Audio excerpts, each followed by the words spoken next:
Di bawah cahaya matahari yang cemerlang, Taman Pedang muncul bagai tempat suci. Ini adalah tempat di mana mereka yang berjasa pada kemakmuran keluarga Runcandel diizinkan menancapkan pedang mereka, mengubah taman itu menjadi simbol impian dan kehormatan setiap anggota keluarga. Tak terhitung pedang megah nan berkilauan tertancap dalam di hamparan rumput hijau subur, setiap bilah pedang adalah kisah kejayaan. Berdiri di hadapan pemandangan megah itu, Jin tenggelam dalam lamunan. Pernah ada masa di mana impian terbesarnya adalah mati dan meninggalkan pedangnya di sini. Namun, kehidupan sebelumnya adalah seorang yang lemah, tanpa potensi, tanpa bakat kepemimpinan, dan tak cerdas sama sekali. Ia pernah naifnya percaya bahwa hanya dengan berusaha, segalanya bisa berubah. Tapi pada akhirnya, semua itu sia-sia. Kini, dalam raga ini, dengan kehidupan baru, matanya memancarkan keteguhan hati yang luar biasa. Kali ini, seolah di tempat yang tak berharga ini, ia akan memiliki kehidupan yang layak dijalani. Langit kelabu, kepingan salju putih turun perlahan, menyelimuti dinginnya kediaman Runcandel. Jin, dalam jaket tebalnya, melangkah mantap di tangga batu, menuju keluarga yang menantinya.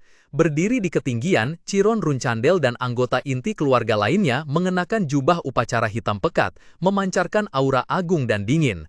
Rosa Runcandel, dengan rambut hitam panjang dan senyum anggunnya, berkata pelan memecah keheningan. Lama tak jumpa, anak bungsu.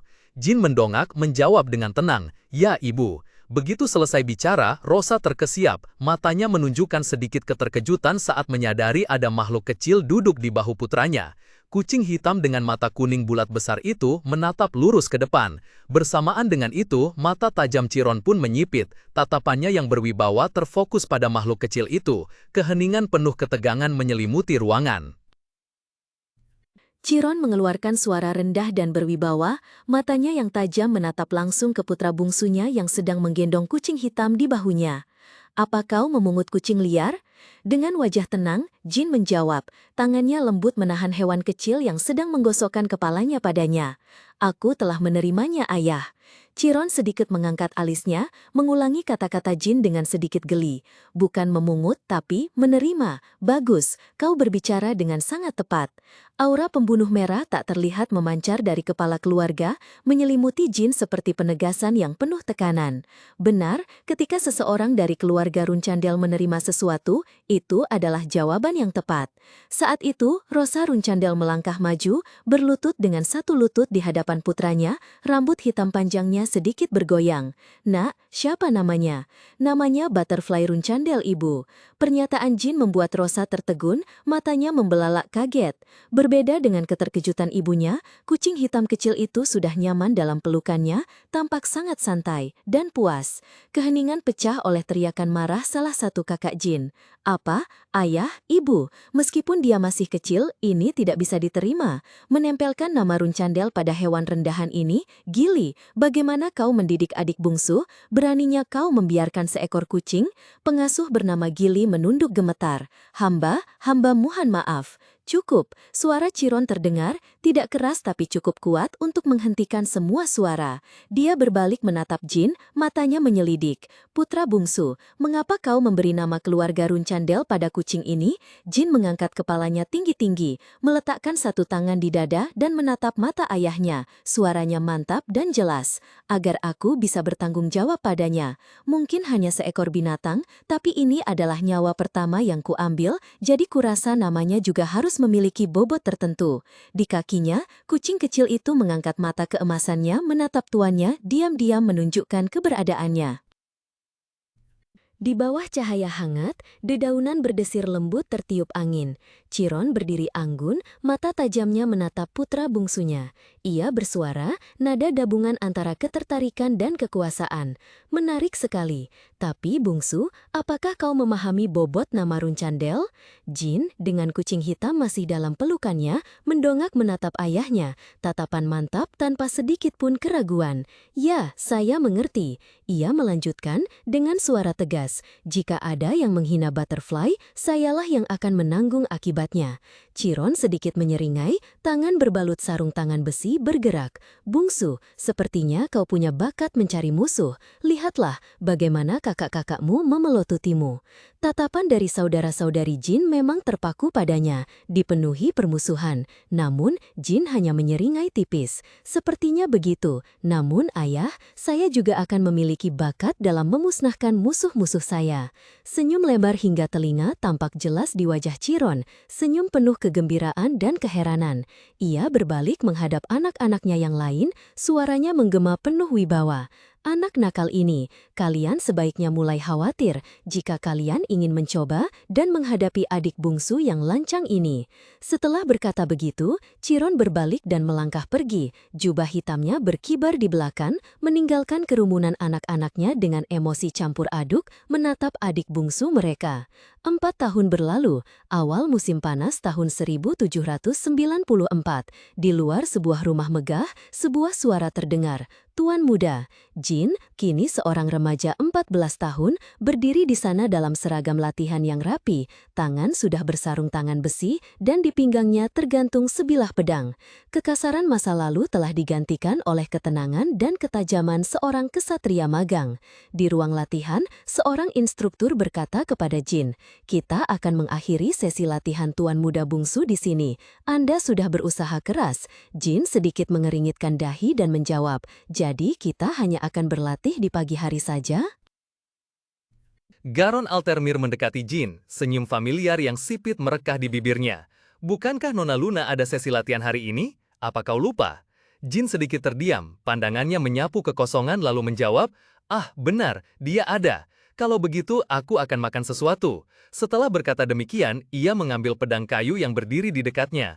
"Hari ini kau juga akan makan bersama para murid?"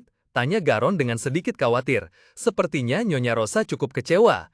Jin memotong dengan dingin, "Tidak apa-apa, aku tidak ingin makan sambil saling tatap mata dengan kakak-kakakku." "Saya mengerti, saya akan melaporkan kepada Nyonya." Garon menunduk patuh. Jin diam-diam mencari sudut duduk di tangga batu, terpisah dari keramaian ruang makan, tempat murid-murid lain mengantri makanan. Tak lama kemudian Belop Schmitz, murid lain dengan rambut pirang berkilau, dengan gembira membawa nampan makanan penuh ke hadapannya. "Tuan muda, saya membawakan makanan untuk Anda." "Ah, terima kasih Belop." Jin mengangguk pelan. "Sama-sama Tuan muda." Belop menjawab dengan senyum cerah. Jin memperhatikan temannya yang duduk di sebelahnya. Belop, 13 tahun, rakyat jelata. Dalam ingatan Jin, anak ini nantinya akan tertinggal dalam proses pelatihan, akhirnya dinilai tidak memenuhi syarat dan diusir. Saat Jin masih tenggelam dalam pikirannya, Belop sudah mengunyah makanan dengan riang gembira. Jin tiba-tiba bertanya, "Enak tidak?" Belop terkejut, mulutnya masih penuh makanan. Ia bertanya balik dengan bingung, "Iya, kenapa?" Anak itu buru-buru menelan lalu menjawab dengan antusias, kedua tangannya bergerak-gerak terus. "Tentu saja, saya selalu berterima kasih kepada klan Runcandel yang telah mengizinkan saya makan potongan daging lezat seperti ini, dan juga kepada tuan muda yang selalu berbagi dagingnya dengan saya." "Hentikan," potong Jin, ekspresinya sedikit tidak nyaman. "Kemarin kau juga mengatakan hal yang persis sama. Apa kau sudah menghafalnya?" Belop menggaruk kepala tertawa canggung. "Ah hahaha." Keheningan menyelimuti sesaat sebelum Jin melanjutkan dengan nada yang lebih serius. "Belop, kau harus tahu cara bertindak lebih bijaksana. Justru karena kau selalu cerewet seperti itu, orang lain jadi meremehkanmu." Kata-kata Jin seperti siraman air dingin. Belop tertegun, sendok di tangannya berhenti di udara. Ia tergagap bertanya balik dengan ekspresi sangat bingung. "Begitukah?" Menyadari kelelahan teman yang duduk di sebelahnya, Jin Runcandel berbicara dengan suara tegas dan penuh dorongan. "Benar, tegakkan bahumu dan sedikit lebih percaya diri. Kau harus yakin bahwa kau juga adalah seorang murid kesatria penjaga Runcandel. Menjadi murid Runcandel bukanlah hal yang mudah. Sekalipun nilaimu seburuk apapun, kau tetap lebih baik dari anak-anak 13 tahun lainnya di luar sana. Mengerti?" Belop Schmitz menunduk dalam-dalam, suaranya tergagap penuh rendah diri. "Tapi nilai saya terlalu buruk, saya bahkan belum mencapai 1 bintang." Ia hanya menjawab dengan ragu, "Ya." Mendengar dorongan Jin, Jin diam-diam mengamati temannya. Sifatnya begitu murni, tak berlebihan jika dikatakan mungkin ia dibuang oleh keluarganya sendiri. Di mata Jin, sosok Belop tampak begitu naif, menggerogoti garpu dengan santai. Namun, pikiran Jin dengan cepat tenggelam dalam ingatan yang gelap dan berlumuran darah.